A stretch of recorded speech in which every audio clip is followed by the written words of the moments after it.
I came in the door and I said, let me give it a couple minutes. So hopefully. Hey, everybody, we're live. Sorry about that, AP.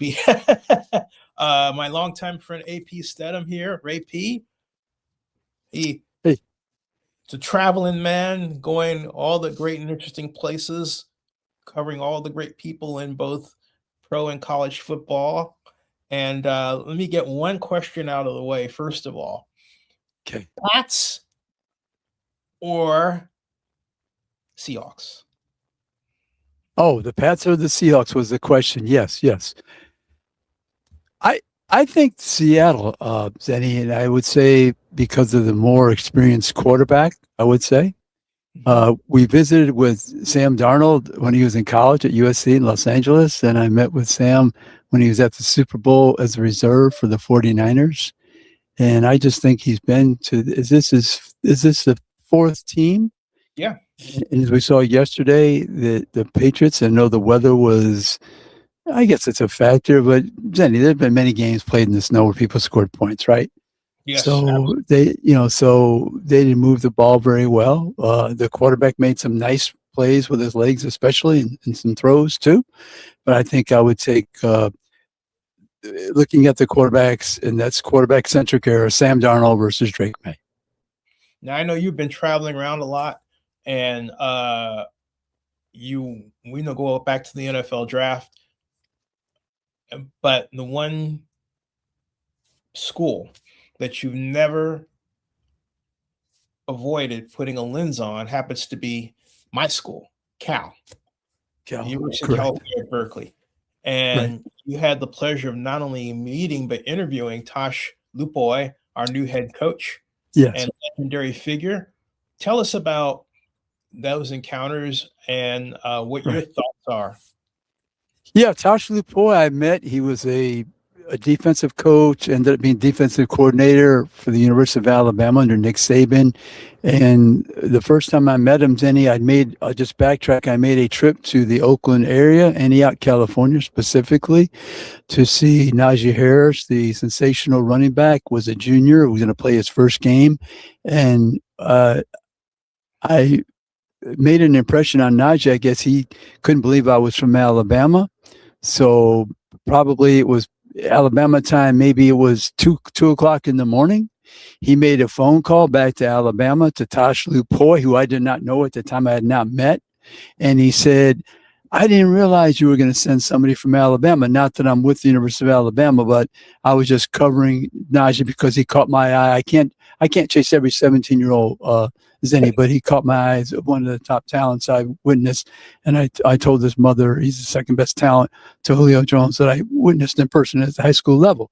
So he's calling Tosh Lupoi at 2 o'clock in the morning. And he said, I didn't know you were sending somebody from Alabama. And without missing a beat, Tosh didn't know me. He said, only for the big dogs. So he didn't know me, but he just, like in the chorus line, they turned to him to make his move, and he came up with the retort, and it was perfect. And so fast forward, maybe 6 months later, I'm at a banquet in Mobile, and Tosh is speaking, and I introduced myself, and I said I was out in California visiting with Najee Harris, and right away he said, you're the person that Najee called me 2 o'clock in the morning to wake me up out of bed. So that was our first encounter. And he wasn't talking about a girl either. Right. No. So we became acquainted, and through the years we've been around each other a number of times. And I recently, of course, it was at Oregon was playing in Miami with the Orange Bowl versus Texas Tech. And then Oregon was playing. So they beat Texas Tech, and then we saw him in Atlanta at the Peach Bowl as well. But Tosh, he's a good defensive coach. He has a background, an outstanding high school record at LaSalle and Concord. And I know he has family in the area, and he played at the University of California. He was a good player. He probably made at least maybe second team All Big Ten or something, I believe, maybe something like that. Sandy, you can inform your audience. But so he's had a good experience under some excellent coaches, and now he's going to be on his own. So I'm just telling you that he can recruit football players Now, the second part is, what do you do when they arrive on campus? Yes, yes. Yeah, but how about, I gotta say, this is the first time I believe since the Tedford era, if memory serves, that we have had well, we can call a transfer portal kind of recruiting class. We've had a top 10 recruiting class by some Right. measure. Right. And Zenny, that's great. That's great. But like I say, the second question, what do you do when they get on campus? That moving forward, you have to have the talent. You have to have that as your starting point, your foundation. But in this very, very competitive age of college football and college athletics, you have to coach your teams, Zenny, because it's becoming like the NFL, because the talent is spread around fairly evenly.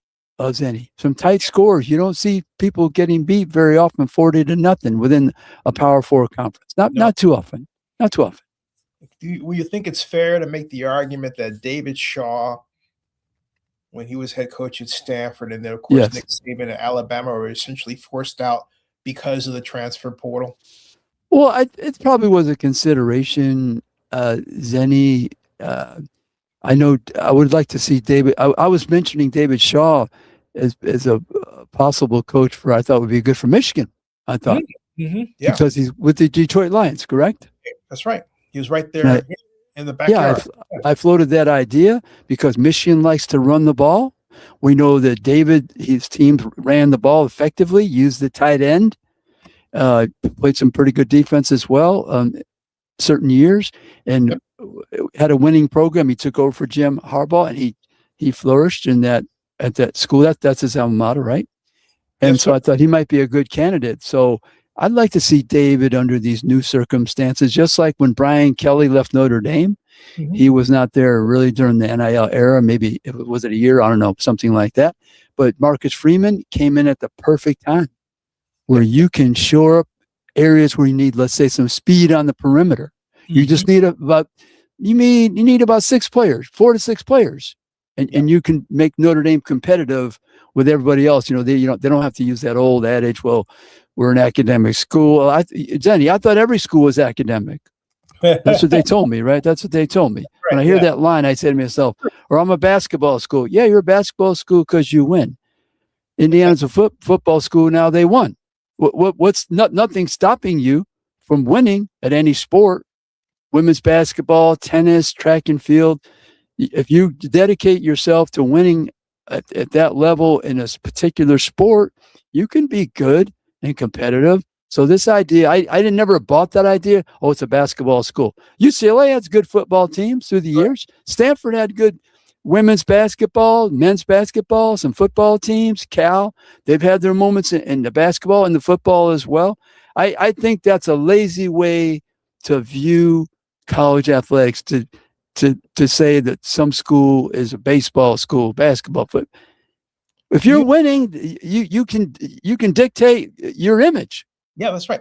You made a comment about now it's time for them to prove it on the field. And that really points to the coaches. And I'm really impressed with the strategy that Coach Lupoi has brought into building a team and hopefully building a champion. And what we're seeing here are the new coach hires, and we'll zoom in so that yes, Zenny, I can't see it myself, so you're going to have to read that for me if you wouldn't mind. Delighted to do so for yourself and for everybody. All right, so we've got. I'm going to do this 2 more times to enlarge it, and then that's one. And then again, I believe that's better. Okay, yeah. Okay. So starting with Coach Tosh Lupoi, head coach, returned to his alma mater. It reads, after serving as Oregon's defensive coordinator, and then Jordan Somerville as the offensive coordinator, hired away from the Tampa Bay Buccaneers. And I might add, Todd Bowles said some great things about his now former employee on the way out. Right. Michael Hutchings, and stop me, AP, if you know of anything about these. Okay, I will. And perhaps Lady, but Michael Hutchings, defensive coordinator, joined from the Minnesota Vikings. That to me points aggressive defense a la Brian Flores. Coach Flores. So, and then Devon Brown, co-defensive coordinator, defensive backs, hired from Western Kentucky. Lorenzo Alexander, assistant edge coach, former NFL star, added to the staff, and then retained the existing staff. Nick Rolovich, quarterback coach, assistant head coach, retained from the 2025 staff. Jeff Right. McDaniels, assistant quarterback coach, retained. Keith Bompa, running backs coach, added from Michigan State. And Yes. Famika Ane, offensive line coach, and Bob Gregory for the inside linebackers, both retained. And the idea is to have a rebuild program with a mix of NFL experience and youth. And I think that's almost a perfect blend. Yes. Yeah. You're going to have that equation. We want people with experience. We want enthusiasm that they can relate to maybe a coach that's in that bracket within 10 years, maybe to the players. Zenny, when you were reading over that list, and I was trying to listen carefully, did he retain mostly on the offensive side? Was that what he did, or it was a combination of both? Let's go back and take a look. That's a good question. I wasn't able to gather all the information and process it. I'm going to scroll up. So let's see. We've got, in terms of the retained ones, we have QB coach, assistant QB coach, running backs, basically of the 1, 2, 3, 4, 5, 6, 5 offense, 1 defense. Okay, yeah. So mainly offensive, he retained. Okay. Yeah. Well, they placing a lot of currency on Javon Kiwi, the quarterback. You can say it better than I do. Sakapatole. Well, yeah, something like that. I mean, if I had attempted it, we'd be here all day. Yeah. I love his name. Yeah. So they're placing a lot of currency on making this young man, who's just his second year, if you think about it, Yes. the Heisman Trophy candidate that we all knew Fernando Mendoza could be, and indeed was, but unfortunately for another college. So Yes. There's a real hunger at Cal to prove that we can reach the next level like Indiana did. And this is my personal dream, gain the national championship, or at least get in the college playoff conversation. Right. Yeah. And it's retained at, they stayed at 12, even though it's just 2 people, Zenny, trying to come to a decision, could not compromise. 2 people. It wasn't the 8 other conferences plus Notre Dame. That's 11 because, there's 10 conferences. Mm-hmm. Notre Dame is one of 2 independents left. UConn is the other in football, Zenny. There's only 2 people that are independent. Now that's it, UConn and Notre Dame. But Notre Dame has a seat at the table, of course, in the discussions. And Notre Dame, as they do, they always get their way in the end. If they're in the top 12 next year, they'll be in the playoffs. So I don't know how that's going to moving forward. I know, flesh out, right. At the end, are they going to knock somebody out? I don't know. Do you think Cal has an open chance of getting into the college football playoffs, considering what you're seeing thus far? Well, you saw Duke win the league, Zenny, with, was it 5 losses? Yeah. Something of that nature. With so many, what was it in conference? Was it 4 maybe in conference? Maybe, I'm not sure. But a high number of losses, they won the conference. Mm-hmm. Miami, the team who made it to this championship game in the college football playoff, could not make the championship of the league. Think about that, Zenny. Yeah, that's true. That's hard to fathom, but that's what took place this year. So I think the ACC is wide open. Clemson's been down. Are they going to return? Everybody else is in the middle, I would say. SMU had a chance, but Cal took it away from them. Yep. That was the last game, right? That was the last game, right? The final game of the regular season. And SMU had to come to Cal. They couldn't do it. So, hey, Cal beat a team that was in contention, Zenny. So I think you answered your own question. That Cal beat a team that was in contention for the league championship game and to win the championship of the league. So I think Cal, you can get, and in the ACC, you want to be in that top 2, but if you can hover around that 3 and 4, and you're nearing the end of the season, you have a chance. And so, Duke was 9-5 overall, to pick up on what you were saying. Okay. Virginia was 11-3. Miami was 13-3. How about Miami's rise, right? And then Pittsburgh 8-5 and SMU 9-4. Duke was 6-2 in the conference. Virginia 7-1. Miami 6-2. Pittsburgh 6-2. SMU 6-2. What was Cal in the conference, Eddie? Cal was in the conference. Right, I'm getting that right now. Cal in the conference was 4-4. We tied. Okay. Yeah. So 4-4. Yeah. Overall. Okay. So they have a chance to move up a couple games, right? You play a little bit better defense. They have to play better defensively, correct? Yeah. If we just added Yeah. 2 games, that puts us at 9-4, and Duke was 9-5. So that's that is the anything can happen position. You know, right. You're in that like in the NFL, people look at their team. Oh, if we'd scored 3 more touchdowns, we'd have 3 more. Well, that's the NFL. It's competitive. You have to make those plays. You have to have the 1 or 2 or 3 more possessions. So that's on the defense primarily. And that's my right. And 1 or 2 defense possessions. Right. And my bet is that our defense is going to be much better. I would think so.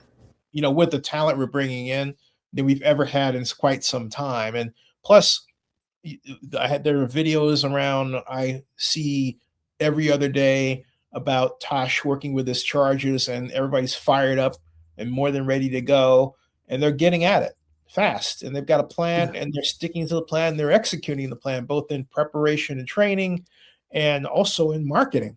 You know, Tosh says that he's basically, I think the term that I saw in the news report was that Tosh was, here it is right here. Yeah. He was going on full tilt boogie. Remember that song, Full Tilt Boogie? Yes. Yeah. The San Francisco Chronicle reports that Cal football coach Tosh Lupoi going on full tilt boogie to build a winning team. Yeah. And then just now, we have this news from a month ago: multiple Oregon Ducks coaches following Tosh Lupoi to Cal, and number of off-field coaches. What do you say about that? Bringing these people, right, who have national championship experience from Oregon to Cal. How about that? Right. I mean, I think that speaks volumes. That they're following Tosh in his first venture as a head coach. So that's a risk in and of itself, Zenny.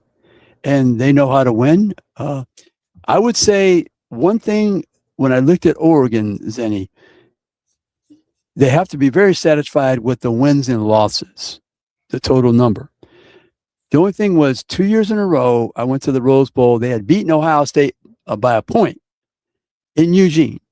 The Rose Bowl game, and I use this facetiously, I guess, but I think it was 35-0 in warm-ups last year. Mm-hmm. Ohio State was beating them. Then we come to Atlanta. They played Indiana, lost by 10 in Eugene. Yep. So we know Indiana was a good ball team, right? Yep. They lose by another 30, 2 years in a row to the same team. So something is not right in the preparation. You're playing a team a second time. It should be a dogfight. Yeah. It should be close, you competitive. Should have the number to some extent, you know. Yeah, right. I mean, they knew what you're trying to execute and vice versa. But that's the only thing that puzzled me and caused alarm looking at Dan Lanning and the Oregon staff.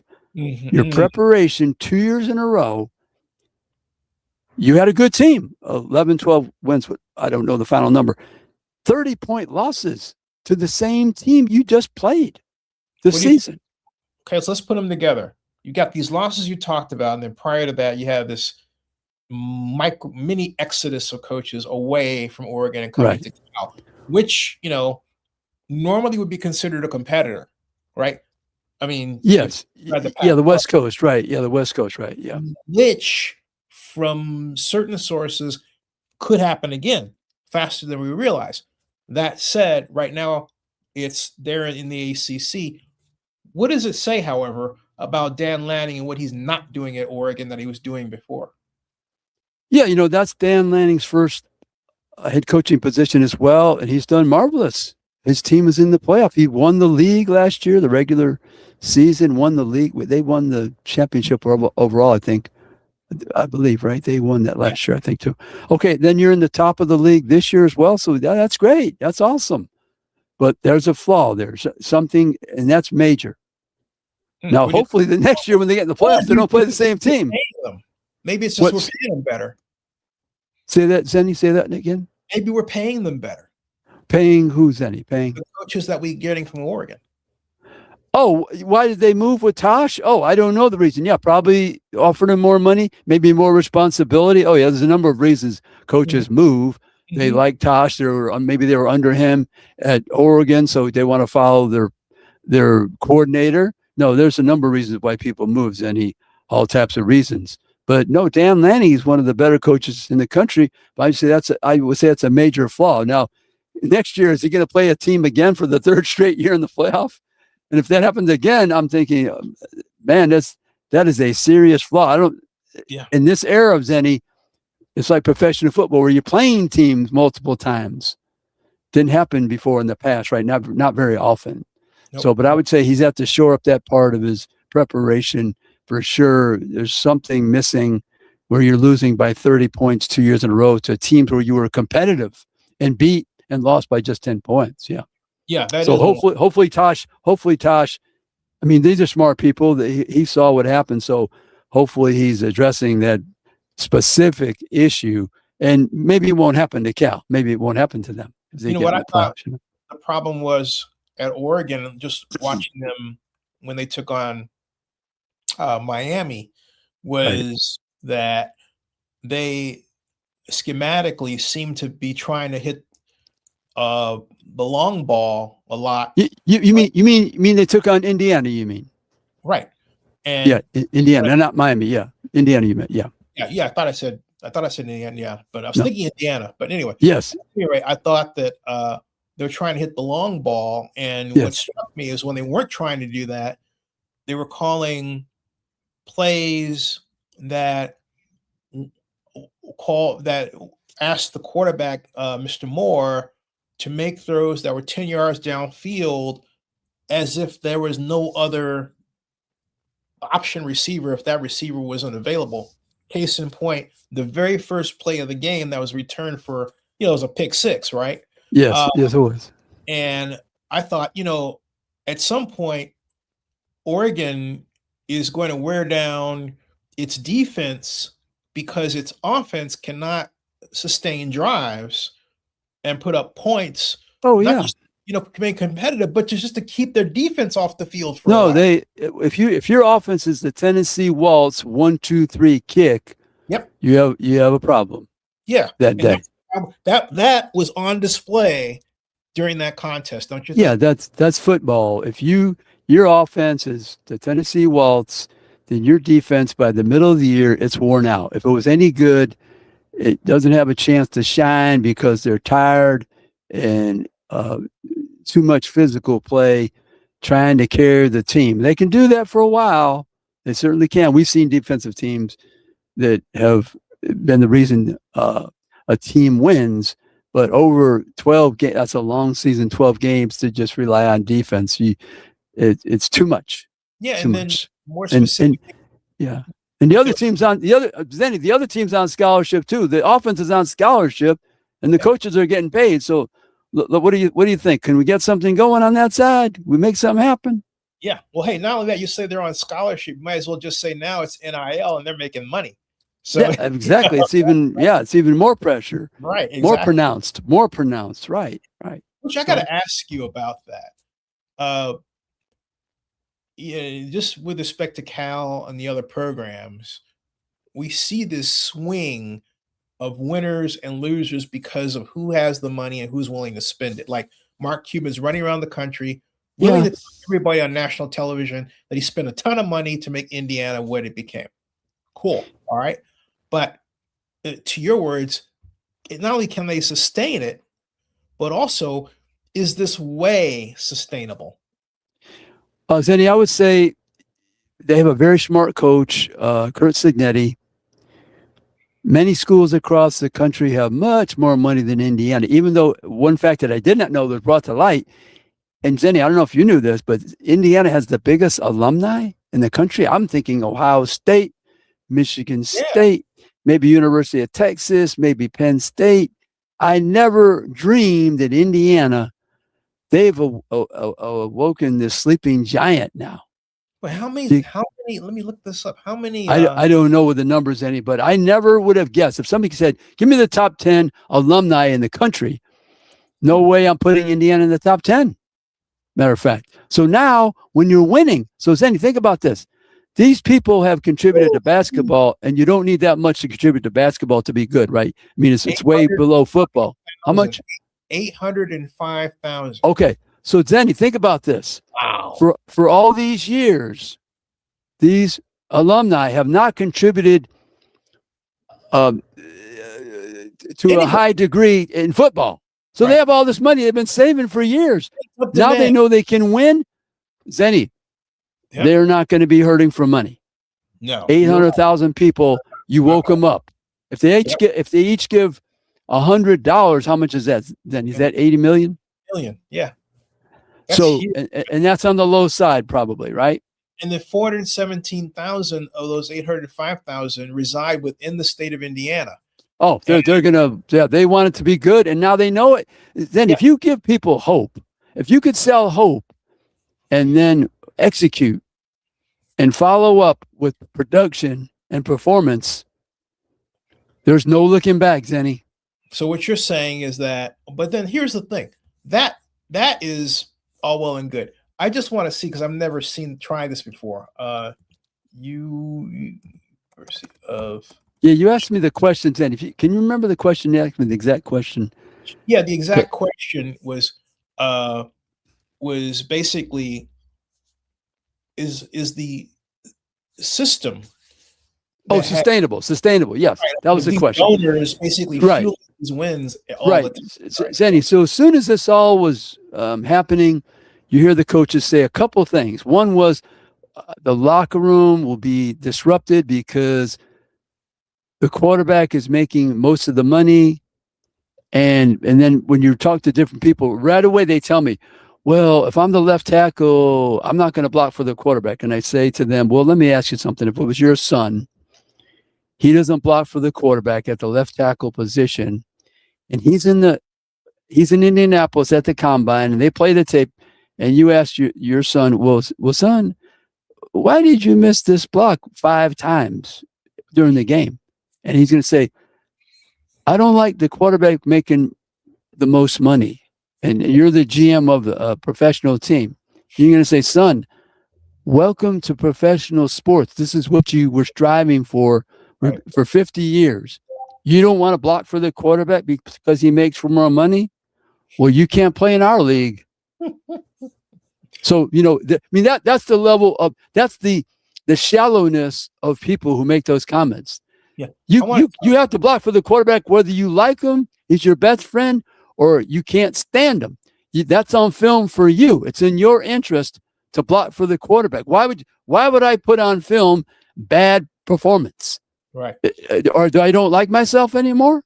No. Okay, so then you say it's sustainability. Okay.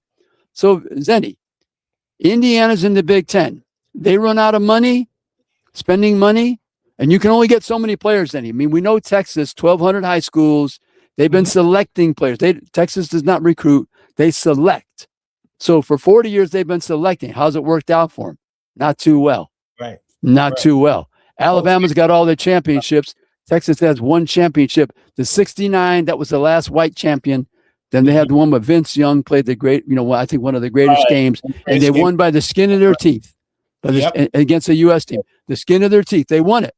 So that's one championship since 69, University of Texas, the flagship school, 1,200 high schools, one championship. Alabama's got, I don't know how many in the last 40 years, whatever it is. I don't know, 6, 7, 8, whatever it is. By the way, so why does that happen? That's leadership.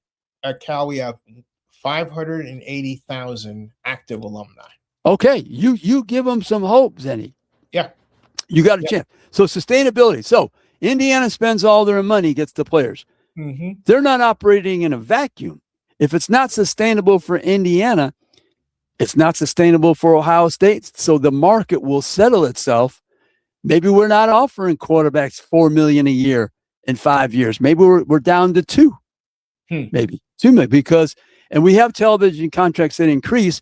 So every big school has money, Zenny, whether they spend. If you're Vanderbilt, you've had money all this time. You didn't spend it. Now you could spend it directly. You could spend it directly for players, whereas before it was really to upgrade facilities, right. provide some academic things, a student center for academics for athletes. But now, Zen, you're spending it directly to the player. So that return is measured. Did you get the right quarterback? If you don't, you're dead. Hey, you are dead. Something regarding Cal too. I'm really excited about Jordan Somerville coming over from the Buccaneers and the promise of a modern NFL offense at Cal that melds the best of the college game with the best of the program. What he's going to do in general, I don't know. I haven't went back over or met him. Yeah. What do you think? Well, you don't want any overloads, any, right? Yeah. No overload. You mean it's nice to come from the pros. And even though you're paying players, it's not pro ball, I think, schematically, because you only have them for a short time. Right. But pros, sometimes you have somebody for a 3-year contract as well. But I would say this, the cautionary tale would be not to overload. But you want to combine the two systems, like you said, college and pro, to be sophisticated enough to beat these defenses that present problems to college quarterbacks. So I think if you can manage that equation, then you're fine. But if the quarterback looks lost out there and not able to get rid of the pass in a timely fashion, and you like to see more anticipation of throws as well, Sandy. That's by the way, Mike Lauren informs me, my once girlfriend, now great friend, that the 2026 ACC football schedule, we met at Cal, by the way, will be fully unveiled on Monday, January 26, 2026, during a 2-hour ACC huddle. Great promotion. Great promotion. Yeah. That's today. Monday, January 20th. Yeah, that's today. What time is it, Zenny? What time, Zenny? It 2-hour ACC huddle. There's no link here. Maybe 7 o'clock or 8 o'clock Eastern, maybe. Oh, here's the link. She just sent it. It's okay. Because you want to have where the people can watch. So if you're on the East Coast, the ACC's East Coast, probably I'm thinking 7 or 8. I'll let you know. Here's the press room on the ACC network. So the nice thing about the ACC network is you can go to the little, square there and click. It's a clock. Yes. In other words, 12 minutes from now, Eastern. Okay, but Sandy, that's sustainability. That's something the coaches say. But my feeling is the market will settle itself. You don't operate in a vacuum, right? Because if Ohio State's spending all their money, well, the other teams, they're chasing the same players. So relative to that budget, they're spending money as well. So it's not like everybody else is holding their money and you're the only one spending. Everybody's spending. You're trying to acquire talent. So coaches, when they have these initial reactions, sometimes if you examine them in depth, it doesn't hold the water. That's a great point.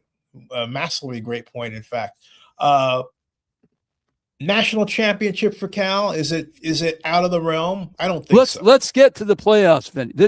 Zenny, it reminds me of some players. I'm going to win 2 Heismans. I say, look, son, how about if we try to make the all-freshman team in your conference and maybe minimum second team all-conference before you start mentioning 2 Heismans? It's only been done one time in the history of sports. Yeah, we love confidence. We love people to feel good about themselves and believe that they're going to be successful, but we don't like any foolishness either, Zenny. Because we were, as my mom said, I was born at night, Zenny, 2 o'clock on the nose, but it wasn't last night. You say that one more time? Yeah, Zenny. That's okay. That's all right. But no, we love confidence, Zenny, right? We don't care for arrogance much. We love confidence, though, right? But AP, as well as I do, we are in the microwave society, and look. But steps, Zenny, steps. If I may, though, to double down on what I'm saying, we just came off of an NFL season that saw not one, but 2 head coaches, brand new, with their teams, bring two head coaches bring their teams right to the playoffs first year out. And Ben Johnson, who was, I think, a lot of people's spiritual favorite to take the Chicago Bears to the Super Bowl, didn't happen. And then, of course, how about that? Mike Vrabel. For first year for Vrabel, right? And what was Johnson? First year for Johnson? Yeah, because he just got hired. Yeah, so you have at the college ranks, second year at Indiana, first year for the Super Bowl coaches, you're saying. Yeah. So right? Think about that impact. Yeah, but that's okay. Yeah, that's fine. Right. You can't say to them now, you have to wait. They say, well, how come I have to wait when they didn't? Well, 2 years is pretty good, Zenny. 2 years collegiate level, that's pretty good. 2 years for. I'm just saying. Well, Zenny, people in hell want ice too, Zenny, but I don't know, Zenny. So, but I would say, as I would say to the freshman running back who's number 1 in the country, let's see if we can make some serious progress. Cal is in the playoffs in the third year of the 12 teams that are earning berths. How about that? Would you say 9 wins is serious progress too? From 7, right? There were 7. Yeah, we were 7-6. Now, if you can get to 9, it just depends how, Zenny, the other teams compete in the conference. Mm-hmm. That could be a conference champion at 9. We shall see. But if you can get to 9, you're in the discussion, and the last 2 games really matter, right? That's right. Probably. If you're at 9 before the last 2 games, I would say you're in that discussion and you're contending, a strong contender to be in a championship game for your league. Because one thing I want to talk with you about is the possibility of college football with the transfer portal and the spending and paying such talents as Carson $4 million to come over to Miami, Georgia, that they will weaken the franchise value of the NFL and create some entity that is right. You know, I'm going with this. I think that's a good switch of the variable in the NFL equation. We get, and Danny, we got to turn it off here in a little bit because I'm on the you're on the low end. The low end, I'll do it real fast. You get more mature players, better a product at the NFL, better product in college as well. More people happy, more people making money. So I think it's better for the NFL, even if it was not intended, and it's better for the college football and college athletics. And hey, it's even benefiting women overall. Ooh. Yes, right, for sure. Yeah, they can stay longer for sure. Yeah, because the WNBA has only so many slots. So maybe it's a small number. Fernando Mendoza play 2 years with the Raiders and decide he wants to go back to school. Zenny, anything is possible at this point, as we see. I don't know, Zenny. I don't have the crystal ball. I really don't. But some people tell me I've got a crystal ball up here. There you go, Zenny. But Zenny, hey, thank you for having me. Thank you for coming on. Really enjoyed the discussion. Until next time, okay? Hey, I'll take you out. Hey, everybody. ACC in 5 minutes. Subscribe to Zenny62 on YouTube for more coverage and more conversations with great people like AP Steadham, and bookmark NFL News by Zenny62.com. And hey, if you have online reputation management problems, hire Zenny62 Media. Zenny62. That's right. Zenny, I just want to give a shout out. My YouTube channel, AP As We See It. That's AP As We See It, SEC. But we cover college games across the country. We visit 4 or 5 games every year outside the SEC. So we love college football and college basketball. Yeah. Better than Paul Feinbaum. You are. So you are. All right, folks. He's got it. Thank you all. And that ends this stream. AP, you don't have to go anywhere. I got you. Hey, how was that?